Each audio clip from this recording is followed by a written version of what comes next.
Pagi Dunsana, Ranah Minang dimanapun Barado. Apa kabar hari ini? Semoga sehat selalu dan tetap semangat. Bersama saya Putri Febrina Marlini kembali hadir di Berita Padang. Sejumlah informasi telah kami siapkan untuk Anda. Berikut 3 berita utama hari ini. Banjir bandang menghantam jembatan Panapa di Pasaman. Gerebek rumah seorang pengedar di Payakumbuh. Polisi sita puluhan paket sabu-sabu. 2 kurir ganja ditangkap tim Elang Timur Satres Narkoba Polres Pasaman.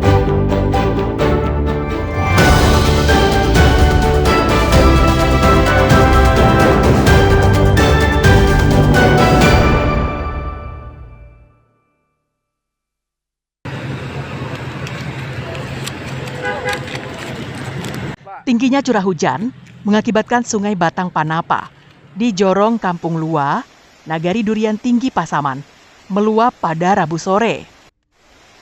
Luapan sungai dari Sungai Batang Pakau ini membawa banyak potongan kayu yang diduga dari kegiatan ilegal logging. Kayu-kayu ini kemudian menghantam jembatan Panapa. Potongan-potongan kayu yang dihanyutkan bersamaan dengan arus sungai yang deras menyumbat kolong jembatan. Dan air pun meluap ke permukiman dan menyebabkan banjir. Tim Tanggap Bencana Nagari Durian Tinggi dan BPBD Pasaman, serta dibantu warga sekitar, berjibaku membuang material kayu yang menyumbat jembatan. Hal ini dilakukan agar aliran sungai tidak terhalang dan banjir pun tidak menggenangi permukiman. Pihak Nagari masih menunggu laporan dari Kepala Jorong yang tengah melakukan pendataan para korban banjir. Terjadi penangkalan. Penangkalan ini harapan kami untuk ke depannya, kami telah bermohon harapan ini kepada pemerintah dari pusat, pemerintah provinsi dan kabupaten. Kalau mengenai kerugian dari ketahanan pangan dari masyarakat, baik yang pribadi, baik ahli kelompok, kebetulan Kepala Jorong kami untuk menjurpai sekarang berapa rumah yang kena, baik dari tanamannya, baik dari segi misalnya perikanan atau peternakan lainnya. Warga berharap pemerintah daerah melakukan normalisasi aliran sungai serta meninggikan jembatan Panapa agar kayu gelondongan maupun material yang terbawa arus sungai bisa terus hanyut ke muara sungai. Banyaknya potongan kayu yang hanyut menjadi pertanda jika di daerah hulu sungai terjadi perambahan hutan. Fauzan melaporkan dari Pasaman.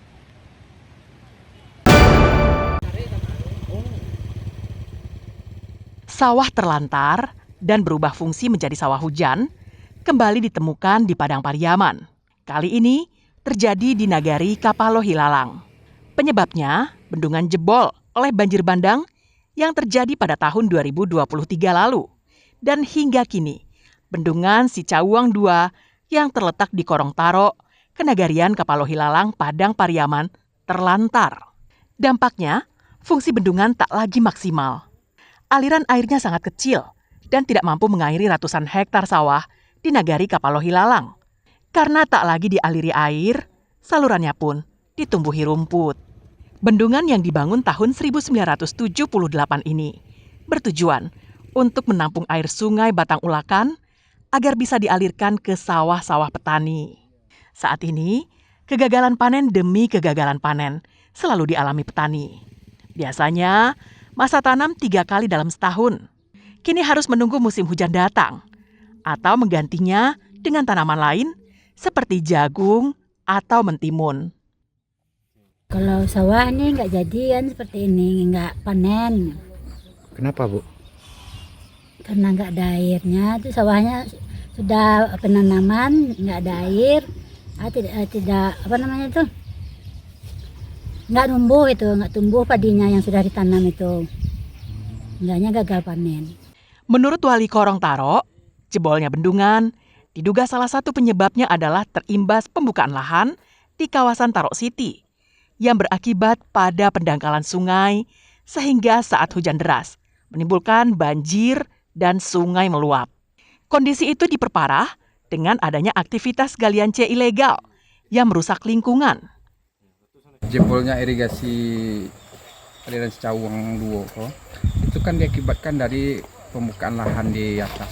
Salah satu dampaknya dari pembukaan jalan Astaro City itu ditambah dengan adanya yang berapa tahun belakang tuh adanya tambang ilegal gitu yang menambang batu-batu besar itu. Warga berharap agar bendungan yang rusak itu diperbaiki pemerintah agar pasokan air ke sawah warga bisa kembali berjalan normal. Eki Rafki melaporkan dari Padang Pariaman.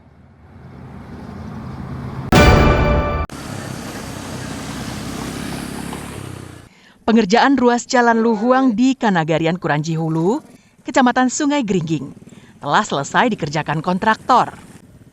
Meski telah diperbaiki kembali oleh rekanan, namun pengerjaannya tidak seperti yang diharapkan masyarakat. Pasalnya, pengerjaan itu menimbulkan genangan air.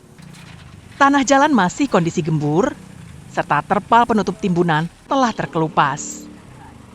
Dari pantauan berita Padang di lapangan, hasil perbaikan yang dicapai dengan menggunakan anggaran lebih dari 9 miliar rupiah oleh pemerintah Provinsi Sumatera Barat terasa tidak maksimal.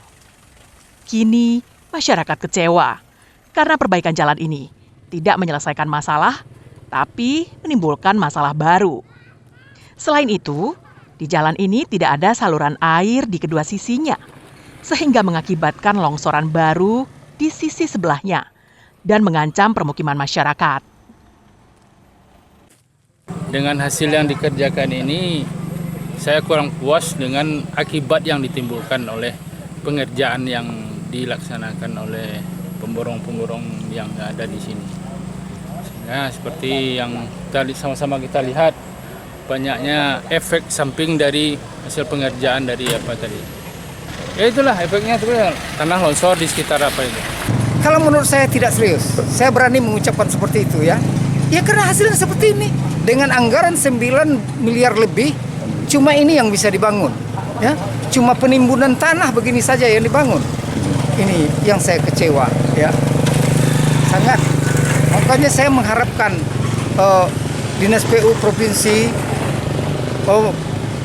melihat ke sini, mengecek ke sini hasil yang telah dicapai oleh kontraktor.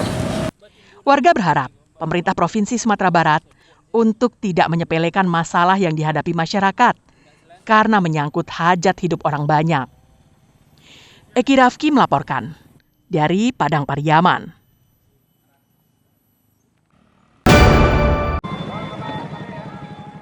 Ratusan warga Kecamatan Batang Kapas memadati halaman kantor camat setempat pada Kamis pagi.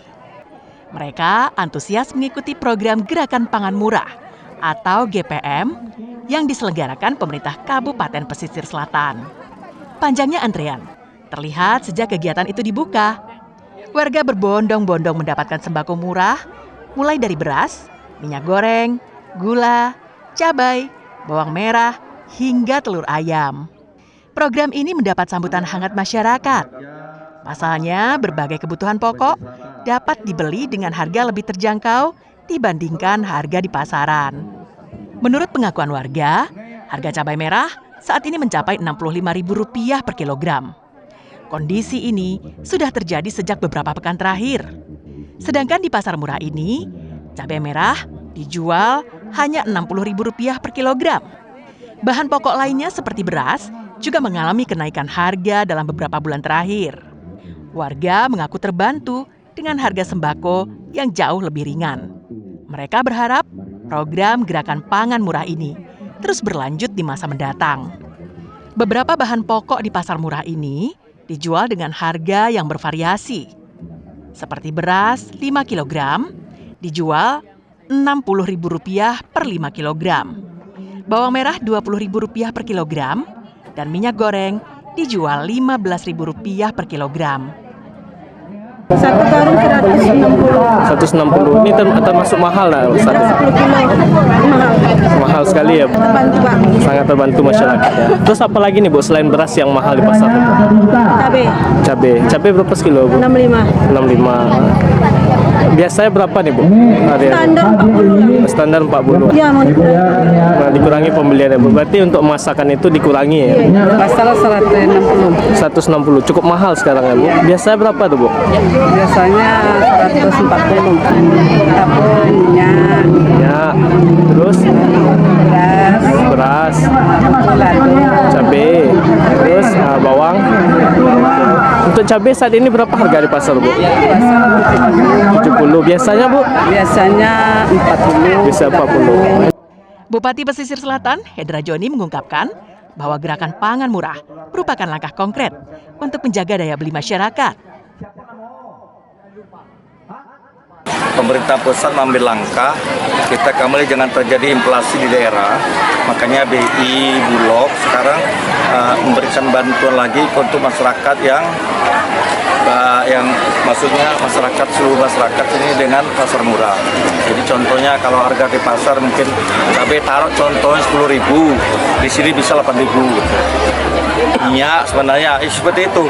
Jadi murah dari pasar sini untuk membantu masyarakat kita semua. Gerakan pasar murah ini digelar pemerintah Kabupaten Pesisir Selatan di beberapa kecamatan lainnya yang bertujuan untuk meringankan beban ekonomi masyarakat. Banta Fauzan melaporkan dari Pesisir Selatan.